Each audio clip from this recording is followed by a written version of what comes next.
সাথে বেশি হয়ে গেছে। জিমে পড়তেছে নাকি এই রমজান মাসে? কাজ করতে নষ্ট। এটা এরকম হয়েছে কি?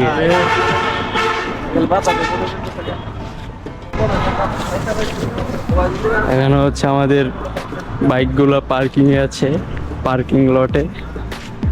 হ্যাঁ, আর এখানে হচ্ছে আমাদের জায়গাটা। আপনারাও শুট করে ফেলতে বিশিষ্ট স্যার এবং ব্লগার।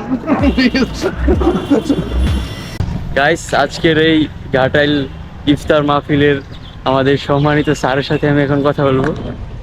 আসসালামু আলাইকুম। ওয়ালাইকুম সালাম। কেমন আছেন? ভালো আছি, কেমন আছো? আমাদের ধনবাড়ি ইয়ামা রাইডার্স ক্লাবের ইফতারের পর আজকে ঘাটাইলের ইফতারটা অনুষ্ঠিত হতে যাচ্ছে। এখানে আপনার অনুভূতিটা একটু শেয়ার করেন আমাদের সাথে। এটা হচ্ছে অনুভূতির কথাটা যদি বলতে চাই, এইভাবে বলতে হবে যে এটা তো আমাদের প্রোগ্রাম, হ্যাঁ, এবং আমাদের দেখা যায় যে ঘাটাইলের প্রোগ্রাম, ঘাটাইল বলতে ঘাটাইল রাইডার্স ক্লাবের প্রোগ্রাম। যেহেতু এটা আমাদের প্রোগ্রাম, এটার প্রতি একটু আন্তরিকতা একটু বেশি, যেখানে প্রত্যেকটা জায়গা আমরা টিপা টিপা করার চেষ্টা করতেছি। আচ্ছা, যাতে কোনো জায়গায় ত্রুটি না বাইকাররা থাকে। এসে যাতে ত্রুটি খুঁজে না পায়, যাতে মনে করে যে না সব ঠিক ছিল, হ্যাঁ। এইটুকু এনশিওর করার চেষ্টা করতেছে আর কি। শুধু আমরা না, ঘাটাইলের যারা বাইকার এবং বাইকের বাইরে যারা আছে সবাই, যেমন এই যে আমাদের শুভ ভাই আইসা পড়ছে একদম সকাল সকাল। আচ্ছা, এখানে হচ্ছে আমাদের সেটিং এরিয়া, আর ওই জায়গায় রান্না বান্না হইতেছে, তাই তো? ওই জায়গায় আমাদের রান্না হচ্ছে, ওই জায়গায় বসবে বাইকের ভাইরা, বসার জন্য ব্যবস্থা করা হয়েছে। এখন আবহাওয়ার উপরে নির্ভর করবে বাকিটুকু। আবহাওয়া ঠিক আছে, অল গুড। আমরা এখন রান্নার দিকে যাই, আপনাদেরকে দেখাচ্ছি।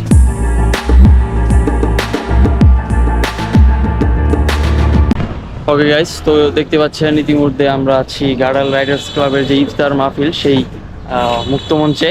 এখানে দেখতে পাচ্ছেন সুন্দর একটা ব্যানার তৈরি করা হয়েছে, আর এখানে হচ্ছে আমাদের বসবে।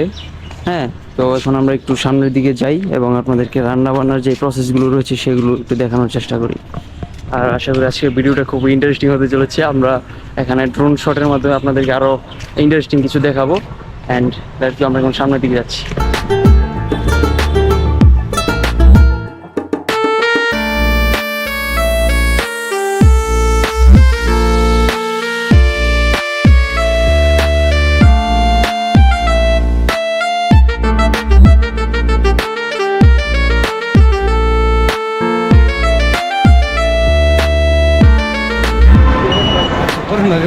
আসসালামু আলাইকুম, সবাইকে মাহে রমজানের শুভেচ্ছা। আজকে আমাদের ঘাটাইলের প্রাণ কেন্দ্রে, আমাদের সেই ছোটবেলার সেই আমাদের যে স্কুল ঘাটাইল গণপাইলটে আজকে আমাদের বাইকারদের মিলন মেলা। পুরো অত্র টাঙ্গাইল জেলার সবাই এখানে আমাদের ঢাকা থেকে মেহমান আমন্ত্রিত আছে। তো তারা ইনশাআল্লাহ ইতিমধ্যে এখনো এসে পৌঁছায় নাই, বাকি আশেপাশে যারা আছে তারা চলে আসছে ইনশাআল্লাহ। আমাদের মধুপুর উপজেলা থেকে চলে আসছে, অন্যান্য আশেপাশে আসছে। বাকি আমাদের আজকে আয়োজনের ভিতরে সার্বিক সবাই সহযোগিতা করতেছে। আমাদের আজকে এটা হচ্ছে বিফ, এটা কষানো হয়ে গেছে। এখন আমরা ইনশাআল্লাহ বাকি আমরা রাইসের নিয়ে কাজ করতেছি, রাইস পরিষ্কার চলতেছি ইনশাআল্লাহ। এখন আমরা রাইস করে দেবো। বাকি আমাদের সাথে আরও থাকবে ফ্রুটস আইটেমের কাজগুলো চলতেছে ইনশাআল্লাহ। ধাপে ধাপে সবগুলোই হয়ে যাবে ইনশাআল্লাহ। আমাদের ওই জঙ্গলে ইফতারের পর এটা হচ্ছে আমাদের সেই জঙ্গলের মঙ্গলের পরে আবার ইনশাআল্লাহ আমাদের প্রাণ কেন্দ্র ঘাটাইলের যেটা পৌরসভার একবারে মিডল পয়েন্ট, সেখানে আজকে আমাদের আয়োজন ইনশাআল্লাহ। আমাদের আয়োজন ইনশাআল্লাহ ভালো হবে ইনশাআল্লাহ। বাকি সবাই আমরা থাকি আর দোয়া করতে থাকি ইনশাআল্লাহ। ওকে, ধন্যবাদ। ওয়াও, শুধু কি মানে কাটিংটা কি আপনার শুধু চায়না থেকে শিখে আসছেন নাকি? এটা একদমই প্রশিক্ষণপ্রাপ্ত। এটা আমি 3 মাস প্রশিক্ষণ নিয়েছি সবজি কাটার উপরে, রেডিসন ব্রোয়ের উপরে। হ্যাঁ, সেই উপরে তার উপরে ভিত্তি করে মূলত আজকে এত সুন্দরভাবে আমি কাটতে পারছি। এটা প্রশিক্ষণের ফল বলা যায়। এক্সপার্ট বলা যায়, এক্সপার্ট না, ভীষণ এক্সপার্ট। এই যে এক্সপার্ট বিদেই তো এই অবস্থা। রিভিল হয়ে গেল।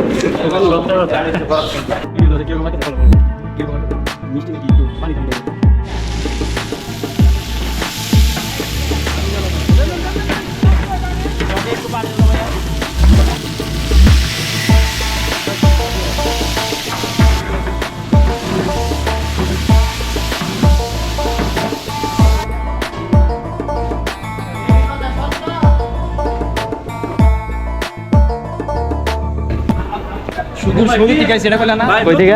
তত্ত্ব নিয়ে যাইতেছি, ভিডিও করতেছি। কই থেকে? সুদূর সৌদি থেকে আগত, দুবাই থেকে। আব্দুল বিন খালিক জুবাইর বিন হালিম, ঠিক আছে।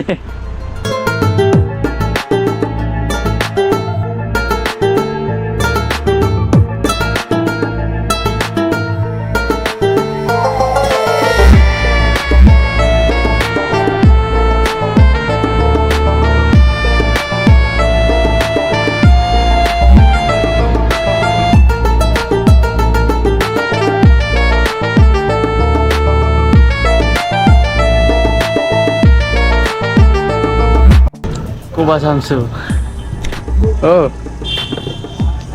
জুব্বাটা কই জুব্বা কই রাইতা হাজি কোবা শামসু কোবা বুঝে যাবো বড় মক্কা তুমি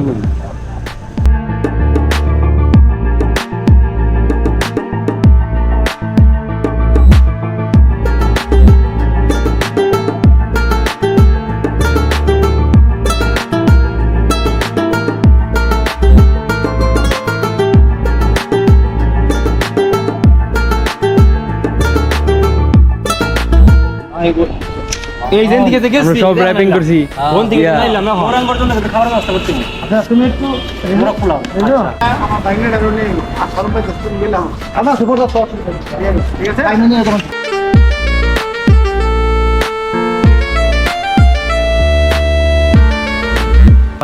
হ্যালো কাছের মানুষজন ব্র্যান্ড নিউ ভিডিওতে আপনাকে স্বাগতম। আজকে আমরা কি বানাচ্ছি এখানে শরবত অলরেডি ডান, এখন সার্ভ হচ্ছে প্রতিবারই শরবত আমি বানাই, এবারও আমি। অ্যাজ অলওয়েজ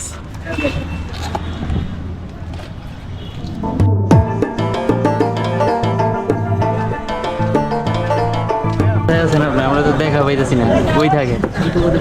হ্যাঁ ইফতার খুবই সন্নিকটে। হ্যাঁ অল্প সময় আছে, আজকে কোথায়? আজকে 17। ওকে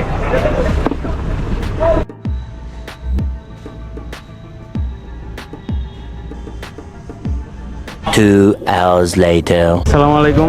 ওয়ালাইকুম আসসালাম। অনেকদিন পরে আপনাদের সাথে দেখা, আরো একটা ইফতার মাহফিলে। তো কেমন লাগতেছে আপনার বলেন? বিসমিল্লাহির রহমানির রহিম। সর্বপ্রথমে ধন্যবাদ জানাচ্ছি ঘাটাল রাইডার্স ক্লাব এর অ্যাডমিন সামন ভাইয়া, জাহিদ রনি ভাই, রতন ভাই এবং গৌরাঙ্গ সহ আরিফ সহ যারা আছে সবাইকে এত সুন্দর একটি ইফতার আয়োজন আমাদেরকে উপহার দেওয়ার জন্য। এখানে আমরা দেখতে পাচ্ছি যে ঢাকা থেকে অনেক জনপ্রিয় ইউটিউবার যারা রয়েছে, বিশেষ করে রানা ভাই, এরপরে এমএসআই ব্লগসের রানা ভাই, তারপর ওসি বিশ্বাস দাস সহ অনেকেই এসেছে। এছাড়াও আশেপাশে স্থানীয় অস্থানীয় বা দূর দূরান্তের যে বিভিন্ন জেলা থেকে কিন্তু অনেক বাইকার এখানে এসেছে। ইফতারটা আসলে মূল উদ্দেশ্য না, মূল উদ্দেশ্য হচ্ছে বাইকারদের প্রতি বাইকারদের ভালোবাসা। এই ভালোবাসার টানে সেই নাটোর থেকে সাদি তুষার ভাই চলে এসেছে। শুধুমাত্র ইফতার করার জন্য কেউ আসে না, ভালোবাসার টানে আসে। তো ভালোবাসার খাতিরে সবাই আসছিল, সবার প্রতি আসলে মোবারকবাদ। সেভাবে হয়তো বা আপ্যায়ন করা সম্ভব হয়নি, তারপরে কেউ কষ্ট নেবেন না। আবারও পরিশেষে আমি ঘাটাল রাইডার্সের সমস্ত টিম মেম্বারদেরকে অসংখ্য ধন্যবাদ জানিয়ে আমি আমার কথা শেষ করছি। ধন্যবাদ সবাইকে। ধন্যবাদ।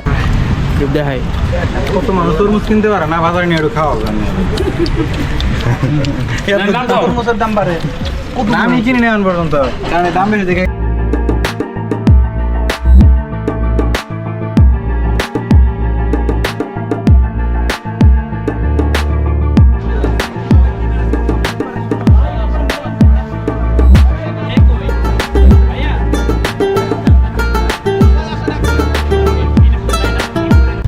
প্রথমত হচ্ছে আমরা একটু দেরি করে ফেলছি, কারণ আমাদের রাস্তায় প্রবলেম ছিল কিছু ইনসিডেন্টের কারণে। তারপর দেরি করার পরে যারা ছিল সবার সাথে ছবি তুললাম, ব্যাপারটা মানে এনজয় করতেছি, এখনো পর্যন্ত এনজয় করতেছি, যেহেতু প্রোগ্রাম এখনো শেষ হয় নাই। আর খাবার টাবার সবকিছু আপ্যায়ন অনেক ভালো ছিল। এই রোড দিয়ে তো আমরা যাতায়াত করি, যমুনা ব্রিজের দিকে যাই, কিন্তু কখনো ভেতরে ঢোকা হয় নাই। ধন্যবাদ জনি ভাইকে, উনি ইনভাইট না করলে আসা হইতো না। এই তো খুবই ভালো লাগছে। থ্যাংক ইউ রানা ভাইকে। আমি একটু লাস্ট অনুভূতি জানতে চাইবো জনি বাবু, যে ঘাটাল রাইডার্সের অন্যতম একজন অ্যাডমিন এবং যার ইনভাইটে এই মেহমানরা আজকে ঘাটাইলে এসেছে। তো সার্বিক আয়োজন নিয়ে তোমার অনুভূতিকে লাস্ট ভাইয়া লাস্ট ফিনিশিং। আসসালামু আলাইকুম সবাইকে।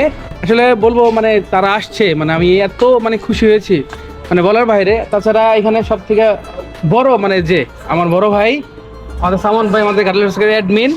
তো সবকিছু ভাইয়ার ইয়েতেই আমরা করতে পারছি, কারণ ভাই আমাদের একটা ছায়া, ঘাটাল ক্লাবের অ্যাডমিন প্যানেলের একটা ছায়া এবং জিআরসি গ্রুপের একটা ছায়া। কারণ ওনার ছায়ার তলে আমরা থাকতে চাচ্ছি। আমরা আশাবাদী যে ভাই আমাদের থাকবে, কখনো ভাই আমাদেরকে ছেড়ে যাবেন না, ঠিক আছে। আর বড় কথা হলো যে ঘাটাল সরকার আরো অন্য অ্যাডমিন প্যানেলে যারা আছে তারা হয়তো বা একটু বাইরে গেছে। রনি ভাই একটু আসেন। কতটুকু করতে পারছি আপনাদের জন্য বলতে পারবো না, তারপর চেষ্টা শত করছি। ইনশাল্লাহ আলহামদুলিল্লাহ ভালো হয়েছে, আমি আশা করি। তো দোয়া করেন আমাদের জন্য, আমাদের জিআরসি পরিবার জন্য সবাই দোয়া করবেন। ধন্যবাদ আপনাকে।